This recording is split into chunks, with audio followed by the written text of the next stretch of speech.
किया था कैसे आप हॉरिजॉन्टल स्विंग हाई या स्विंग लो को जोड़ के एक लाइन ड्रॉ करके support and resistance level find कर सकते हैं।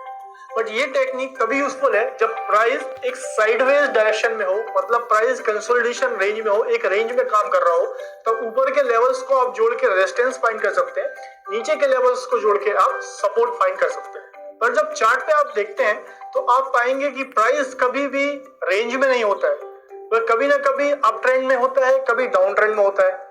सो उस केस में अप ट्रेंड में जब प्राइस होता है या डाउन ट्रेंड में जब प्राइस होता है तो कैसे हम सपोर्ट एंड रेजिस्टेंस को यूज करके राइट टाइम पे ट्रेंड में एंट्री करें और उस ट्रेंड को राइड करें। देखिए, जब प्राइस अप ट्रेंड या डाउन ट्रेंड में होता है, जब वह ट्रेंड में होता है तो सीधे सीधे एक डायरेक्शन में नहीं जाएगा। जैसे प्राइस अप ट्रेंड में है तो सीधे सीधे ऊपर नहीं जाएगा, वह स्विंग बनाते हुए जाएगा। सो जैसा कि आप चार्ट पे देख पा रहे हैं, प्राइस ऊपर जाने के लिए एक फैशन में ट्रेड करता है, एक पैटर्न बनाते हुए ट्रेड करता है, वह स्विंग लोज बनाते हुए ऊपर जाएगा। और वैसे ही अगर प्राइस नीचे आना होता है तो एक ही साथ नीचे नहीं आएगा, एक ही डायरेक्शन में नीचे नहीं आएगा, वह स्विंग लोज बनाते, स्विंग हाइज बनाते हुए नीचे आएगा।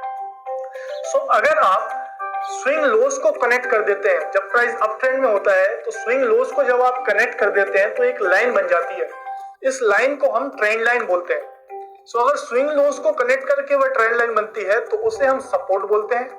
और अगर डाउन ट्रेंड में स्विंग हाइज को कनेक्ट करती है अगर कोई लाइन, उस ट्रेंड लाइन को हम रेजिस्टेंस लाइन कहते हैं। सो ट्रेंडिंग मार्केट में इन swing highs and swing lows को कनेक्ट करके जो ट्रेंड लाइन बनती है और जो सपोर्ट एंड रेजिस्टेंस का ये काम करती है ट्रेंड लाइन, इसको आप वैसे ही यूज कर सकते हैं जैसा कि हमने पिछली वीडियो में डिस्कस किया था, जिस तरीके से आप सपोर्ट एंड रेजिस्टेंस को यूज करते हैं।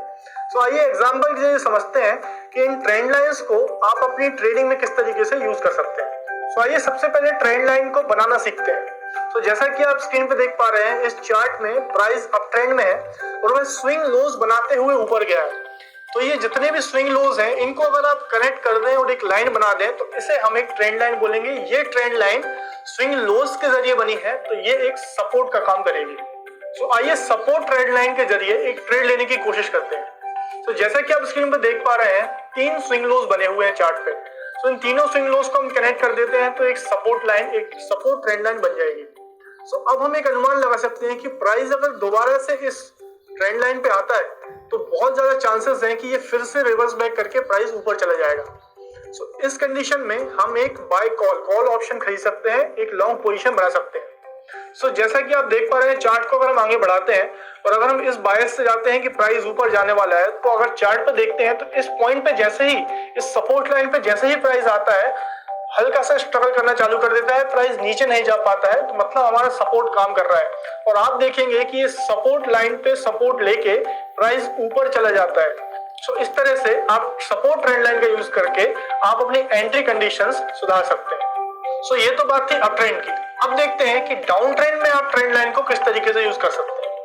तो जैसा कि आप चार्ट पे देख पा रहे हैं, प्राइस अभी डाउन ट्रेंड में है, तो प्राइस सीधा सीधा नीचे तो आएगा नहीं, वह स्विंग हाइज बनाते हुए नीचे आएगा। जब आप इन स्विंग हाइज को कनेक्ट कर देंगे और एक लाइन ड्रॉ कर देंगे तो इस लाइन को हम ट्रेंड लाइन बोलेंगे और ये एक रेजिस्टेंस का काम करेगी। तो आप इस लाइन को मार्केट में सेलिंग करने के लिए यूज कर सकते हैं, शॉर्ट पोजीशन बनाने के लिए यूज कर सकते हैं।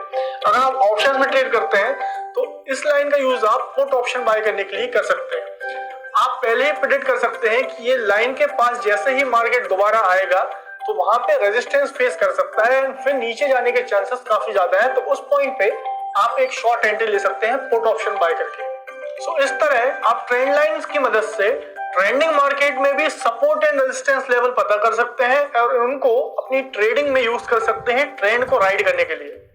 सो सपोर्ट एंड रेजिस्टेंस पता करने के और भी कई तरीके हैं, जैसे कि Fibonacci retracement, round numbers, moving averages. But swing highs and swing lows के जरिए जो ट्रेंड लाइंस बनती हैं, इन्हें हम price action based support and resistance बोलते हैं। ये बहुत ही इफेक्टिव और मार्केट में काम करने वाला तरीका है। तो आइए अब बात कर लेते हैं वो इंपॉर्टेंट पॉइंट्स की जो आपको मालूम होने चाहिए support and resistance level draw करने से पहले। Support and resistance are not the lines, these are the areas. Support and resistance एक एरिया होता है, ना कि एक सिंगल लाइन, ना कि एक सिंगल प्राइस।